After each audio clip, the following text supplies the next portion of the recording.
काव्यांश संदर्भ प्रसंग सहित व्याख्या। उदो तुम अति बड़भागी, चोटी जोई जागी। और तुम, अब पहले मैं इसे समझाता हूं बेटे। इसका अपन को सबसे पहले लिखना पड़ेगा संदर्भ।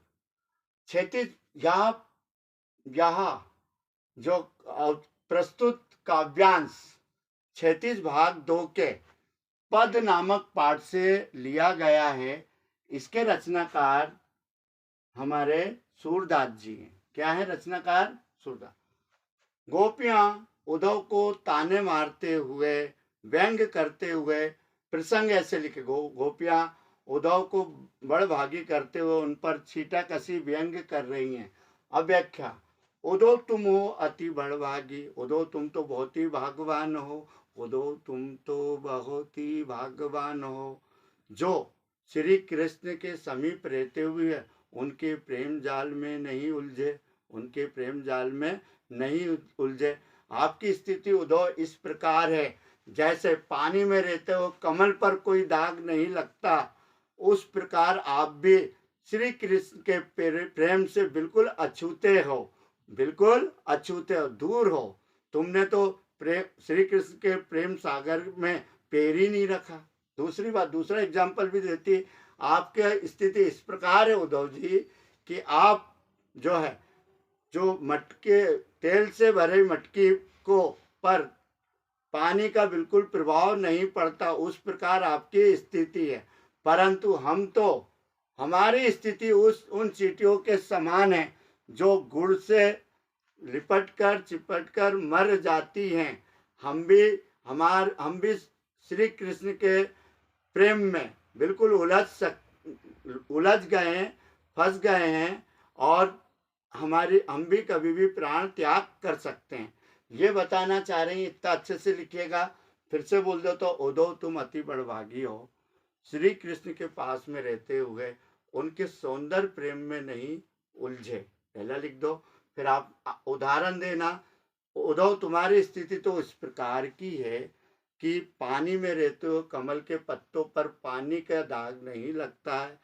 और इसके आगे एक और एग्जाम्पल, उद्धव तुम्हारी स्थिति इस प्रकार भी है कि तेल से सना हुआ मटकी पर पानी का कोई प्रभाव नहीं पड़ता, किंतु हम अबला नारी श्री कृष्ण के प्रेम जाल में इस प्रकार उलझ गए हैं कि हमारी स्थिति इस प्रकार है, जिस प्रकार गुड़ से लिपटी हुई चींटी जो है, चींटियां होती गुड़ के पास जाती, बाद में अपना प्राण त्याग देती हैं। हमारी स्थिति भी श्री कृष्ण के प्रेम में उसी प्रकार की है, हम भी कभी प्राण त्याग कर सकते हैं। अब अगला है बेटे, तुम्हारी यह दंतरुन मुस्कान बास बबुल। अब मेरे को बेटे ये वाला बहुत ही शानदार है बेटे। यहाँ मुझे लिखना पड़ेगा प्रस्तुत काव्यांश हमारे पाठ्य क्षितिज भाग 2 के दंतुरन मुस्कान नामक से ली गई है। इसके रचनाकार नागार्जुन जी हैं। तुम्हारी यह दंतुरन छोटे बच्चों का बड़ा मनमोह। देखो, पहला आप लिखेंगे संदर्भ, प्रस्तुत पद्यांश क्षितिज भाग 2 के पाठ दंतुरन नामक कविता से लिया गया है।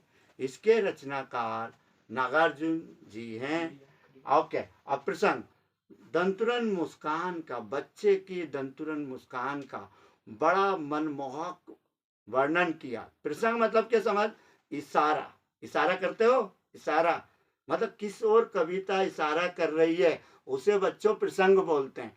इशारा इंगित कहाँ कर रहा है? यहाँ पर कवि दंतुरन मुस्कान का मनमोहक वर्णन कर रहे हैं, तो प्रसंग मतलब इशारा समझना आप। तो आगे मैं बढ़ता हूँ। कवि नागार्जुन कहते हैं, छोटे छोटे बच्चे जिनके दांत आते हैं, उनकी दंतुरन मुस्कान मुर्दों में भी जान डाल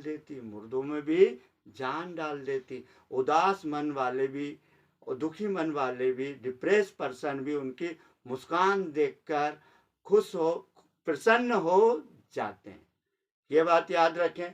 और ये दंतुरन मुस्कान के कारण क्या होता है बेटे, जो ऐसा लगता है कवि को कि इस दंतुरन मुस्कान के कारण नदी से चलकर, जल से चलकर कमल का फूल उनके घर में खिल गया, नदी से चलकर कमल का फूल उनकी झोपड़ी में लग गया है और उन्हें बहुत खुशी प्रदान करता। जब बच्चे खेलते हैं तो उनको धूल वगैरह से खेलते हैं, तो उस खेलते हुए भी वह कमल के समान सुंदर बच्चा दिखाई दे रहा है।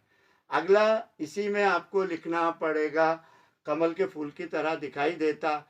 आपकी दंतुरन मुस्कान देख के पत्थर भी पिघल जाएगा, पत्थर दिल भी पिघल जाएगा। अर्थात कहना चाहते हैं बच्चों की दंतुरन मुस्कान को देखकर जो पत्थर दिल कठोर व्यक्ति हैं उनका हृदय में भी वात्सल रस का भाव जाग जाएगा। कवि इसके आगे भी कहते हैं, आपकी दंतुरन मुस्कान आपके स्पर्श से, आप बच्चे के इस कोमल स्पर्श से जो बांस और बबूल के जो कांटेदार पेड़ होते हैं उनसे भी शेफालिकी के फूल झरने लगेंगे। तो यहाँ बेटा बहुत ही शानदार वर्णन किया नागार्जुन ने और बहुत ही जबरदस्त वर्णन। अगला मैं ये वाला कर रहा हूँ, बादल गरजो घेर घेर विद्युत छवि उर्मे नवजीवन कर दो।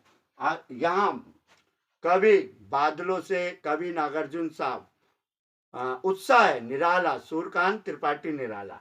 तो बादलों से गर्जना कर रहे का कह रहा है, तो इसका पहले आपको संदर्भ लिखना पड़ेगा। प्रस्तुत पद्यांश हमारे 36 भाग 2 उत्साह नामक कविता से लिया गया। इसके रचनाकार कवि सूर्यकांत त्रिपाठी निराला जी हैं, सूर्यकांत त्रिपाठी निराला जी। और बादलों से उत्साह लाने का आह्वान कर रहा, प्रसंग क्या करना है, इशारा, इशारा किस ओर इशारा कर रहे हैं, और नव जीवन में नई चेतना लाने के लिए बादलों से आग्रह कर रहे हैं। अब बादल गरजो तुम, कवि कहता बादल गरजो तुम और पूरे आकाश को पूरा घेर लो, पूरे आकाश को बादलों से घेर लो। बादल गरजो पूरे आकाश को बादलों से घेर लो और जोरदार गर्जना कर जनता में व्याकुल जन में, व्याकुल मतलब बेचैन जन में नई चेतना और उसका संचार आप कर दो। आपकी जो है बेटे, आप इतने ललित सुंदर काले बाल, आप जो है बहुत ही सुंदर हैं। जिस तरह एक छोटे बच्चों के घुंघराले और काले बाल होते हैं, उतने सुंदर आप आकाश में दिखाई दे रहे हैं और आप आकाश में दिखाई दे रहे हैं। आप भी बच्चों की तरह मन में कल्पना पाले, हर समय परिवर्तित हो रहा हो। जैसे बच्चे का मन क्या होता है, कुछ ये सोचता है बिस्किट खाना, ये खाना, मम्मी की गोद में जाऊंगा, पापा की गोद में जाना मुझे, पापा मुझे गाड़ी पे बिठा के इधर ले चलो। ऐसे बच्चों की बाल कल्पना पाले, आप भी क्षण क्षण परिवर्तित हो रहे हो। बड़ा सुंदर वर्णन है। आगे अपन बताएंगे विद्युत छवि और आपने अपने शरीर में, विद्युत मतलब शक्ति, विद्युत मतलब तीव्रता, प्रकाश।